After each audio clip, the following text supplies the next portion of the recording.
Hello friends, welcome to health care today. आज हम एक ऐसे टॉपिक के बारे में बात करेंगे जिसके बारे में लोगों को कुछ समझ है, कुछ समझ नहीं है। अभी मेरे पास एक पेशेंट आया और उसके एक सर पे गांठ थी, जो हम आम भाषा में वर्ड यूज़ कर देते हैं कि गांठ है जी। अब ये गांठ क्या है, क्या इसका ट्रीटमेंट है? ये गांठ लाइपोमा हो सकती है, सीबेशियस सिस्ट हो सकती है, डर्मोइड हो सकती है या ओस्टियोमा हो सकती है, और कुछ रेयर स्वेलिंग्स भी हो सकती हैं। ये जो मैंने नाम लिए कॉमन स्वेलिंग्स है जो सर पे, स्कैल्प एरिया पे पाई जाती हैं। सो मैं अभी आपको थोड़ा सा इनके बारे में डिफरेंस बताना चाहूँगी। जो लाइपोमा होता है वो एक चर्बी की गांठ होती है। अगर आप उसमें देखेंगे तो उसकी जो स्किन होती है, ओवरलाइंग स्किन होती है, वो फ्री होती है। तो आप एग्जामिन करके पता लगा सकते हैं। और वो जो लाइपोमा होता है वो काफ़ी मोबाइल स्वेलिंग होती है एंड इससे सॉफ्ट स्वेलिंग। तो आप एग्जामिन करके उसको बता सकते हैं कि एक लाइपोमा है। दूसरी स्वेलिंग आती है, वो आती है sebaceous cyst. Sebaceous cyst basically जो सीबेशियस ग्लैंड्स होती हैं हमारी बॉडी के अंदर, उनके ब्लॉक होने से बनती हैं। अब जब ये स्वेलिंग होती है तो इसके ऊपर एक पंक्टम पाया जाता है और ये जो पंक्टम के एरिया में हमारी स्किन फिक्स होती है।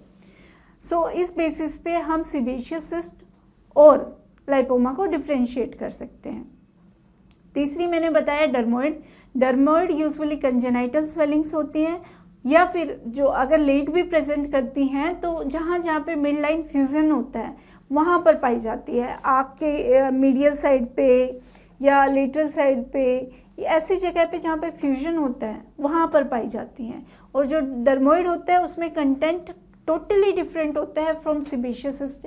इवन डर्मोइड्स के अंदर बाल भी पाए जाते हैं। चौथी जो मैंने स्वेलिंग का नाम लिया वो ओस्टियोमा है। ओस्टियोमा एक्चुअली बोन की ओवर ग्रोथ की स्वेलिंग होती है। अगर आपका बोन ओवर ग्रो कर गया है तो उस केस में हम ओस्टियोमा वर्ड यूज़ करते हैं। तो जैसा मैंने बताया ये बोन की ओवर ग्रोथ से बन रहा है तो ये एक हार्ड स्वेलिंग होती है और ये बिल्कुल भी मोबाइल नहीं होती है। अब अगर एक बार आपने डायग्नोसिस बना लिया तो फिर अब इसका मैनेजमेंट क्या है, इसका ट्रीटमेंट क्या है? सो फ्रेंड्स, लाइपोमा अगर आपको प्रॉब्लम कर रहा है तो आप उसे निकलवा सकते हैं। सीबेशियस सिस्ट और डर्मोइड आपको निकलवा लेने चाहिए क्योंकि ये बाद में इन्फेक्शन कर सकते हैं, बर्स्ट हो सकते हैं और फिर आपकी प्रॉब्लम बढ़ सकती है। चौथा मैंने बताया osteoma. Osteoma usually benign swellings होती हैं, इसमें मेलिग्नेंसी होने के चांसेस बहुत कम है।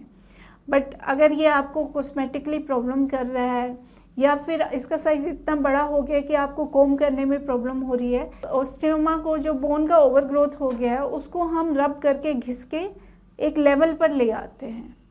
तो ये थी डिफरेंट कॉमन स्वेलिंग्स जो स्कैल्प में पाई जाती हैं और उनका मैनेजमेंट मैंने आपको एक्सप्लेन कर दिया है। जो ओस्टियोमा होता है उसमें मैंने आपको बताया कि ये बोन की ओवर ग्रोथ होती है, तो इसे हम बर कर देते हैं, घिस देते हैं। इसके लिए स्पेसिफिक बर्स आते हैं।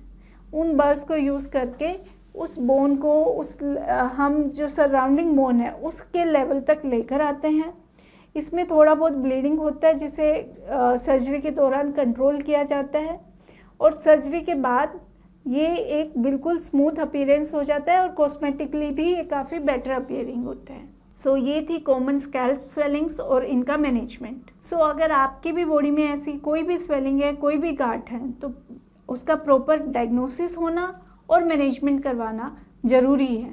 सो अगर आपकी भी ऐसी कोई क्वेरी है तो आप नीचे दिए गए नंबर पे कांटेक्ट कर सकते हैं या अपनी फ़ोटो शेयर कर सकते हैं। मैं बताऊंगी कि आपके लिए बेस्ट ट्रीटमेंट ऑप्शन क्या है। हम रखें आपका ख्याल।